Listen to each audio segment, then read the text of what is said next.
So E3 2018 overall, I thought was pretty solid for the most part. I didn't really have much of an issue with most of the conferences.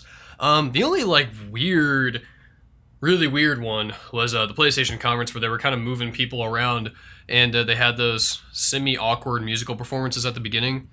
Just take a look for yourself.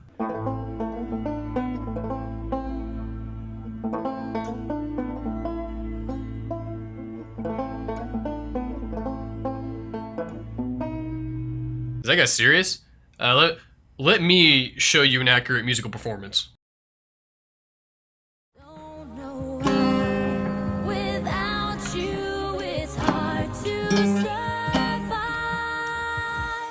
Every time we touch, I get this feeling, and every time we kiss, I swear I can fly.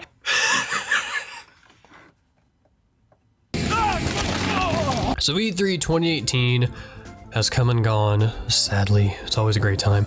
But we did get some good announcements from Nintendo themselves. That's really all I'm going to talk about is Nintendo because I really don't care too much about anything else. I like Sony and stuff, and Ubisoft had some good things too. But mainly we're talking about Nintendo because that's what this channel is focused on.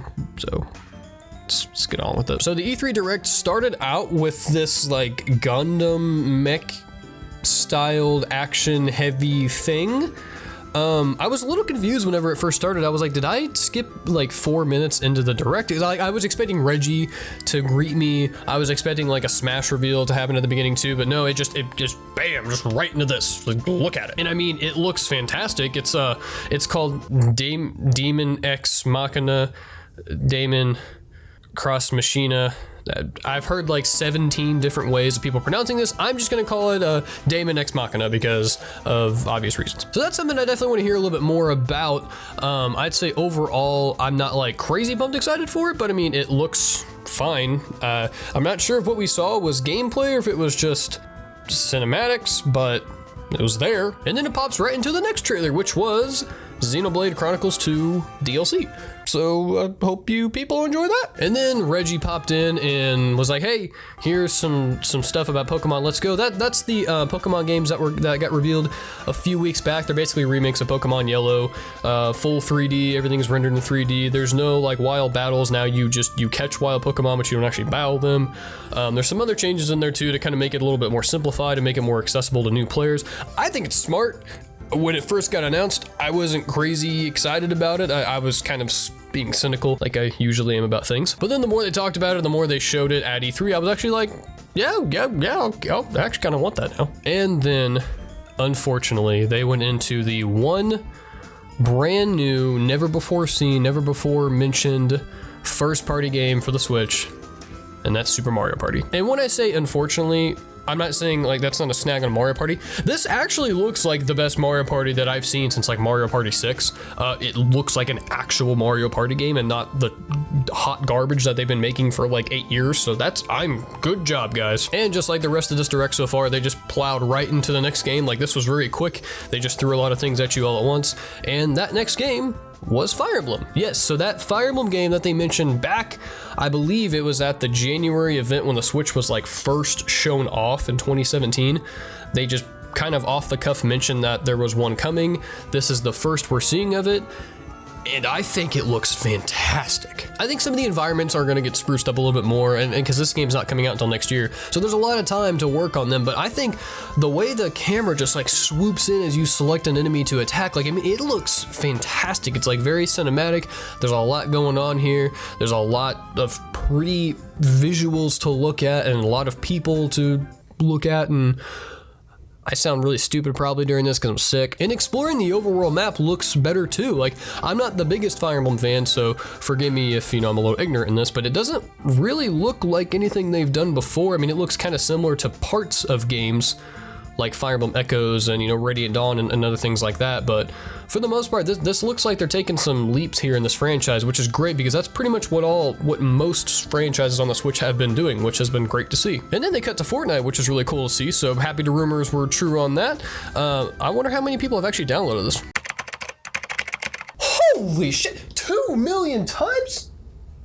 Oh my Nintendo fans got a boner for that game. And then after that, we got like a sizzle reel of a bunch of games coming. And this is kind of where I felt the Direct kind of faltered on this one. I really think they just chopped through everything so quickly. They didn't really focus on things I wish they would have focused on. Like, it was awesome seeing Starlink Battle for Atlas during Ubisoft's conference, but I kind of wanted Nintendo to touch a little bit more on the Starfox elements of it, because if you haven't heard, by the way, sorry, I'm a really big Starfox fan. Starfox is coming to Starlink, and it looks like one of the best Starfox games in years. This does look like a fantastic game, and I was already sold on it before they even showed Starfox, but then the second they showed Starfox, ho, boys, I am going to pick that game up. So just little things like that. Like I wanted them to not just gloss over a bunch of games that they have coming out in the next, 12 months. I understand, I guess, for time constraints, because they wanted to get to Smash, that they just wanted to really breeze through all of these, but they just kind of just farted them out there and were like, yep, here you go. And then it led into Smash, which that's kind of the unfortunate stuff I was talking about earlier, because everything that we saw up to this point, was good. I did like it. My eyeballs were pleased with what was on my TV screen, but they weren't truly satisfied. Because I've always been a huge fan of Smash. I like Smash a lot. Obviously, I think it's a respectable franchise. I'm a Nintendo fan. I feel like it's legally required that I like Smash to a certain degree, but I didn't really want like 2/3 of the E3 Direct to be about Smash. Now, I know some people disagree. Some people, they live and breathe that. If they could take Sakurai's blood and inject it into theirs and it match, I'm sure they would do that. Me, not so much. Super Smash Bros. Ultimate, that's the name by the way, is basically a culmination of every Smash that has come before it. It seems to be the most similar to Super Smash Bros. 4, but I hear it plays a little bit faster than 4, so it's kind of like Melee in that regard, but the engine is very similar to 4, so it's just like Nintendo to basically port something and then also not port something at the same time, which is good. I'm really happy about that. Like, I obviously didn't just want a Smash 4 port, because I already played Smash 4, like a lot. But the biggest reveal out of this entire thing is every single fighter that has ever been in Smash history is coming back. That means Young Link, that means Pichu, that means Ice Climbers, that means the Solid Snake is coming back with his beautiful ass. Literally everyone that you could think of that's ever been a Smash character is in this game, which I'm sure you already knew that, but I just felt like emphasizing that because that's kind of crazy. That's insane. That's 64 characters. Oh, I'm sorry, 63, because the new ones are Inkling, and yep, you already know, Ridley. Yeah, that was it. That was the Direct. I'm gonna try to just look at this from the standpoint of Nintendo. They promised us nothing except Smash. Really, they told us that this E3 is going to be strictly focused on Smash, and then basically games coming out in 2018. But for the most part, they didn't promise us that they were showing Metroid Prime 4, or an Animal Crossing game that isn't even announced yet, or we don't even know if it exists yet. There's so much fan backlash here from people, it seems unwarranted and unnecessary. Like, you have to realize that Nintendo didn't promise us this, so you can't be mad about stuff that they didn't promise. For the most part, I thought they had a solid showing, but I will say I did leave a little disappointed, because yes, part of me was like that too. Like, I wanted to see more, only because I love so many of their franchises that I do want to see more of them, and I want to see representation of them on the Switch. Like, when are we gonna get an F-Zero game? So yeah, that was E3 2018. A little bit different than what I thought it was going to be, but I guess Nintendo is always going to keep us on our toes. I gotta say, I'm annoyed that we didn't see some things, but I'm not furious like some people are.